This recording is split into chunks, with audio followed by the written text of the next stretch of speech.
Hello and welcome to lecture number 62. This is topic 4.9, Black Religious Nationalism and the Black Power Movement.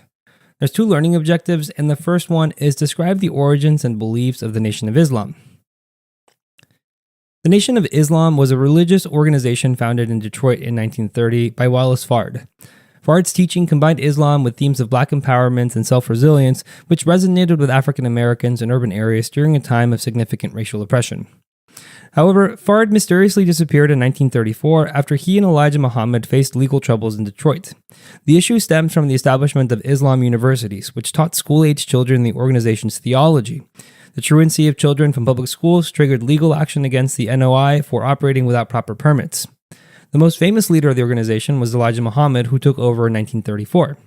Muhammad would go on to lead the NOI for over 4 decades, expanding its reach and influence across the United States. The Nation of Islam did not promote an orthodox version of Islam. Instead, it blended basic Islamic beliefs and practices, such as devotion to Allah, consistent prayer 5 times a day, and the study of the Quran, with a unique mythology and black nationalist ideology. For example, in the NOI's theology, white people were described as a devilish race, created to rule over black people for 6,000 years, while black people were regarded as the original humans on Earth. It is important to note that the NOI is designated as a hate group by the Southern Poverty Law Center due to its history of promoting anti-Semitic and homophobic messages. The Nation of Islam found a significant following among African Americans in urban areas during the mid-20th century. Many were seeking identity, purpose, and resistance against racial oppression. This period coincided with the Great Migration, during which millions of African Americans moved from the rural South to industrial cities like Chicago, Detroit, and New York in search of better opportunities and escape for Jim Crow laws. The NOI's emphasis on self-reliance and black pride appealed to these individuals, offering a sense of stability and belonging in rapidly changing urban environments. By the 1960s, the NOI had established businesses, schools, and other institutions aimed at fostering economic independence within the black community. As we mentioned, Elijah Muhammad was the Nation of Islam's most famous leader and was instrumental in growing the organization to its height. Elijah Muhammad, born Elijah Robert Poole in 1897 in Sandersville, Georgia, was the son of formerly enslaved parents. He witnessed the pervasive racial injustices of the Jim Crow South, which deeply influenced his later work. He began leading the NOI in 1934 from its Chicago headquarters, and under Elijah Muhammad's leadership, the organization established a network of businesses to help unemployed members and created self-help programs to foster economic independence. For example, the NOI operated bakeries, restaurants, and grocery stores, emphasizing black-owned enterprise and economic self-sufficiency.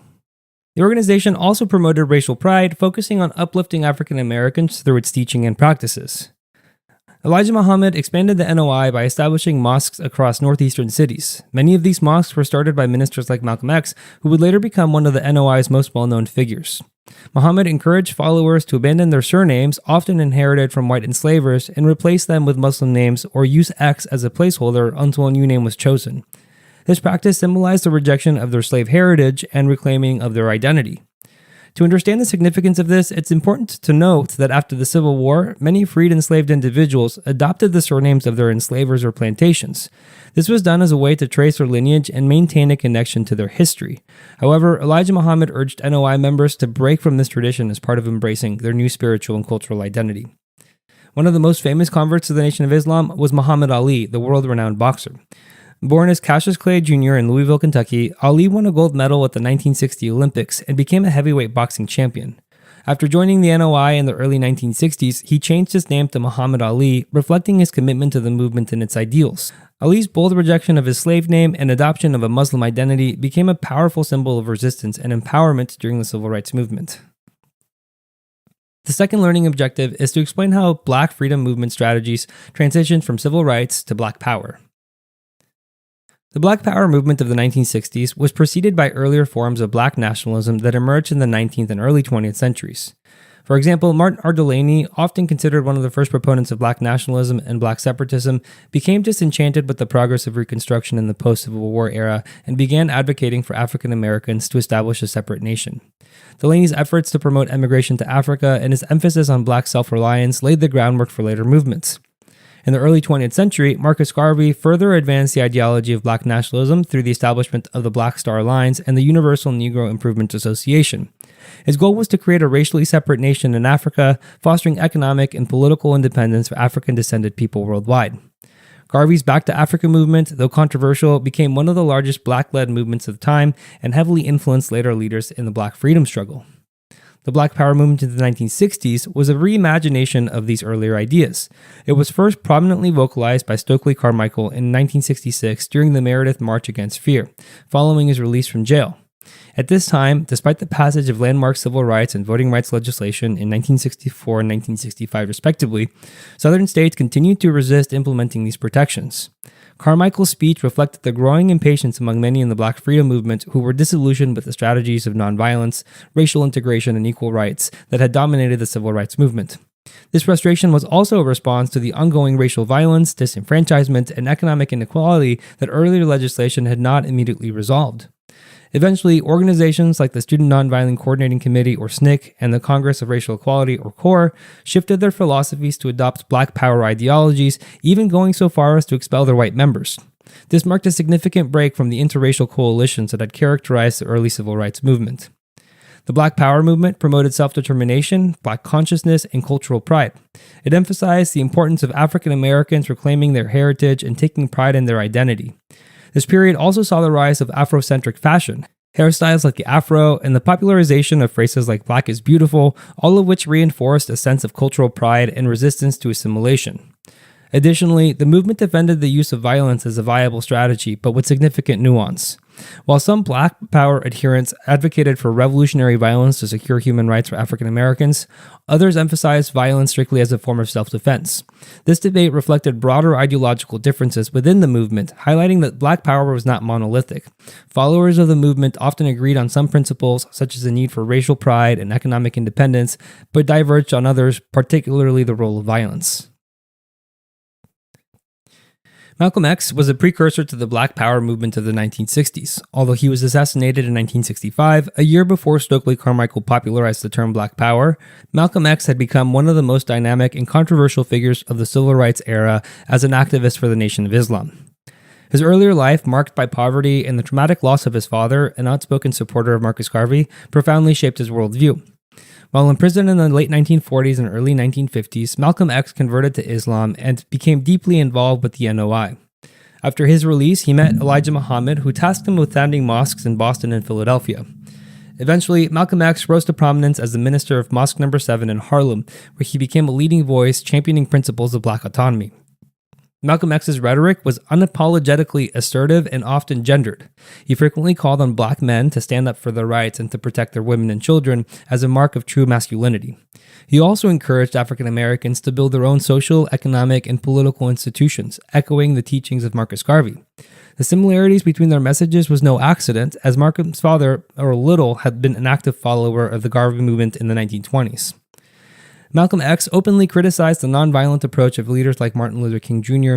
and rejected the goal of racial integration, advocating instead for Black self-determination and the rights to self-defense. His belief that African Americans should defend themselves by any means necessary resonated with those disillusioned by the slow pace of progress in the civil rights movement.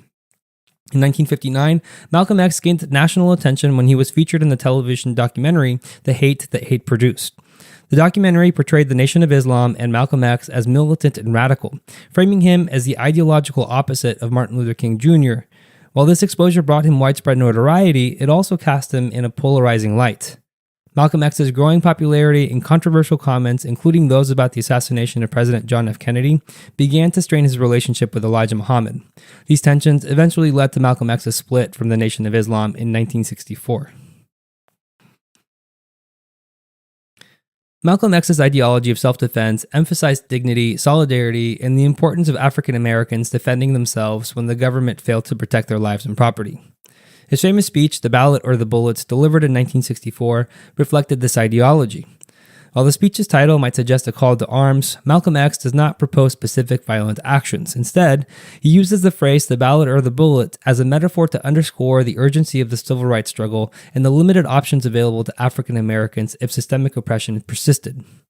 In The Ballot or the Bullet, Malcolm X critiques the federal government and highlights the reasons African Americans were disenchanted with inaction on civil rights. He warns that if African Americans are continually denied their rights, frustration and anger could lead to violence, not as an organized strategy, but as a natural consequence of oppression. His central message is not incitement but empowerment, emphasizing political, economic, and social self-determination. This focus on self-reliance and community solidarity built on earlier Black nationalist ideas and directly challenged the mainstream civil rights movement's focus on nonviolence. Malcolm X also highlighted a double standard in American society. African American men were willing to fight in wars like the Korean War, but were often unable or unwilling to defend their own communities at home. This rhetoric was particularly poignant following events like the 1963 16th Street Baptist Church bombing in Birmingham, Alabama, where 4 young Black girls were killed in a white supremacist attack.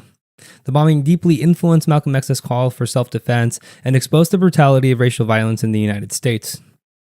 Malcolm X advocated for African Americans to exercise their Second Amendment rights, framing self-defense as a fundamental right rather than a radical act. His emphasis on the right to bear arms inspired various groups that emerged during the Black Power movement.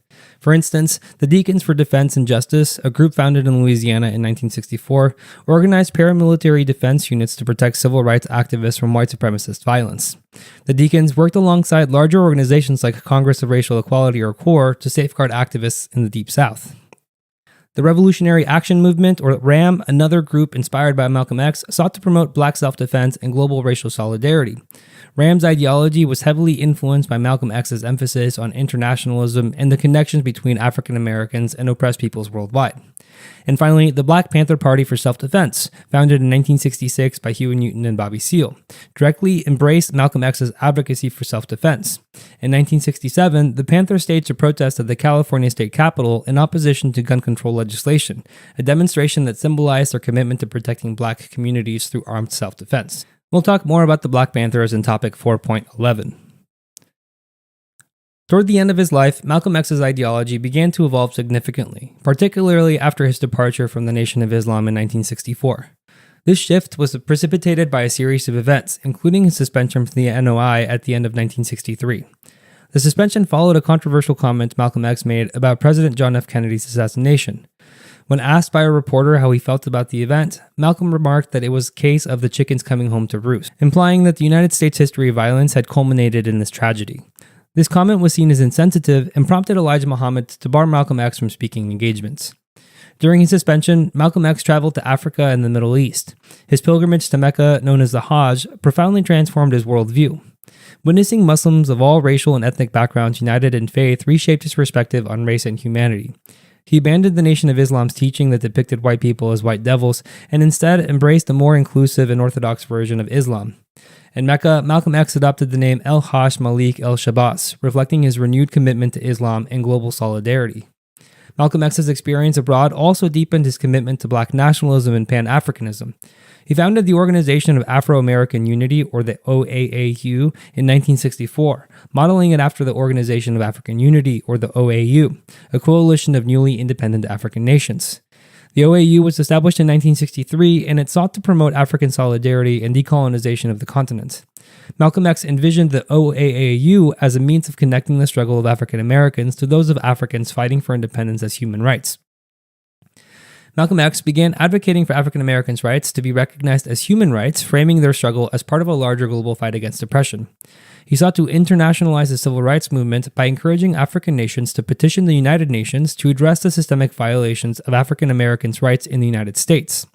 Malcolm X's vision expanded to support decolonization movements in Africa and independence efforts around the world.